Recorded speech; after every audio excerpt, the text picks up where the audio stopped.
Shalom à tous. Aujourd'hui, on va voir une petite explication du Rabbi Lubavitch sur la paracha de la semaine, Acharimot. Cette paracha, du coup, elle commence par la mort de Nadav et Avihu, le rappel justement. Là, on va voir pourquoi, déjà, il y a eu ce rappel. Ça va être une explication de Rabbi Eliezer ben Azariah. Il explique justement, sous forme de parabole, un malade qui va voir son médecin et qui aura des problèmes de santé graves, qui ne pourra pas, par exemple, manger trop d'aliments froids, ou dormir dans un endroit humide. Le médecin, il va lui dire tout simplement arrêtez de manger ou arrêtez de dormir dans un endroit humide. Or, un second médecin pourra venir le voir et lui dira arrêtez car un tel est mort. Il va lui rappeler justement la mort. Lequel des deux médecins aura le meilleur impact sur le patient? La question est vite répondue. Maintenant, nous allons voir ces deux interdictions que Hachem va donner après la mort de Nadav et Avihu. Alors la première interdiction se trouve dans la paracha de Shemini, dans le Perek Yud, au pasuk Chet. Il va dire Vaidaber Adonai el Moshe el Aaron, les morts, yain vesechar, al techete, ata uvanecha itar, beoachem elo el moed. Il demande clairement à Aaron de ne pas rentrer sous l'effet de bière et de vin, donc pas d'alcool. À présent, on va voir la deuxième interdiction qui va être dans notre paracha Harimot. Va yomer Adonai el Moshe daber el Aaron achicha ve'al yavo bechol et el hakodesh.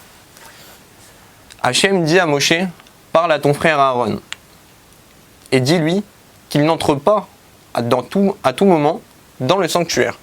Pourquoi ces deux interdictions et quel est le lien? Le Rabbi Lubavitch va nous expliquer tout de suite.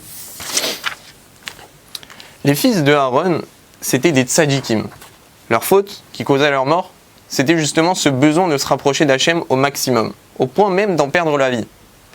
On pourra voir alors que malgré ce bon sentiment, et d'être partis d'une bonne intention, au final ils ont commis l'une des plus grandes fautes, ce qui est d'arrêter la mission que Hachem nous a donnée en nous envoyant sur terre. Cette situation donc, elle peut être vue comme une forme d'extase. L'extase, c'est justement quand la Neshama, elle va quitter le corps, et elle va rejoindre Hachem. L'intention, certes, était bonne de vouloir servir Hachem, mais pas aux dépens de sa vie. Hachem nous a mis sur terre pour une mission bien nette et bien précise qui est de remplir les mitzvot et de faire la Torah. Nadav et Avihu, eux, ont contrairement contrecarré les plans d'Hachem. On pourra voir alors que c'est une faute. Il y a deux situations où l'homme atteint justement cette forme d'extase, comme je vous en ai parlé tout à l'heure. Et ces deux interdictions-là que Hachem va donner dans la paracha de Shemini et dans notre paracha à nous, à Harimot, elles y font référence.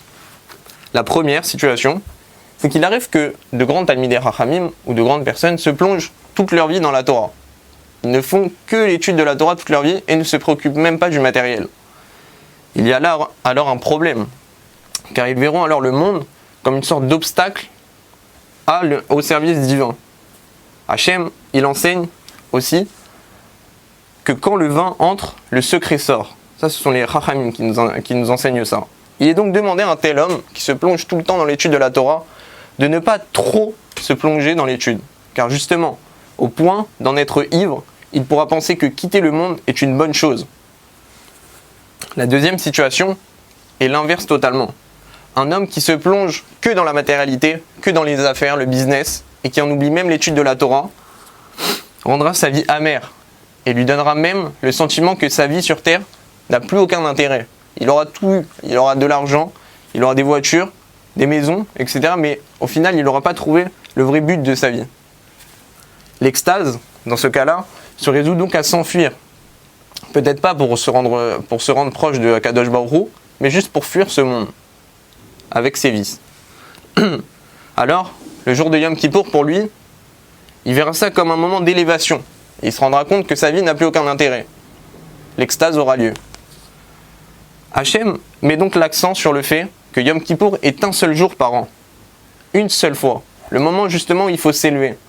Mais ce moment-là, où il faut élever sa Neshama et presque quitter ce monde, entre guillemets, ne dure qu'une seule fois, et non toute une vie. C'est précisément là le sens de la deuxième injonction, la deuxième interdiction que Hachem nous donne dans cette paracha-là. Que c'est une fois qu'il faut rentrer dans le sanctuaire. Et qu'avant ça, évidemment, il y a des préparatifs. On ne peut pas rentrer comme ça dans le sanctuaire d'Hachem. En revanche, le reste de l'année, certes, il faut s'occuper de sa parnassa, de ses enfants et de sa famille. Mais ne jamais tomber dedans de plein. Donc du coup, on va voir là avec ces deux interdictions-là qu'il faut savoir justement trouver un équilibre entre la matérialité et la spiritualité. Chaque homme sur Terre a une mission bien définie. Certains doivent accomplir de grandes choses, d'autres doivent justement se dévouer à la Torah. Mais attention, à chaque fois, il faut savoir équilibrer sa vie entre le spirituel et le matériel. Car sinon, on tombe dans un des deux extrêmes et notre vie n'aura plus aucun sens. Chaque juif doit accomplir aussi sa mission avec joie et enthousiasme. Shabbat shalom à tous. Merci.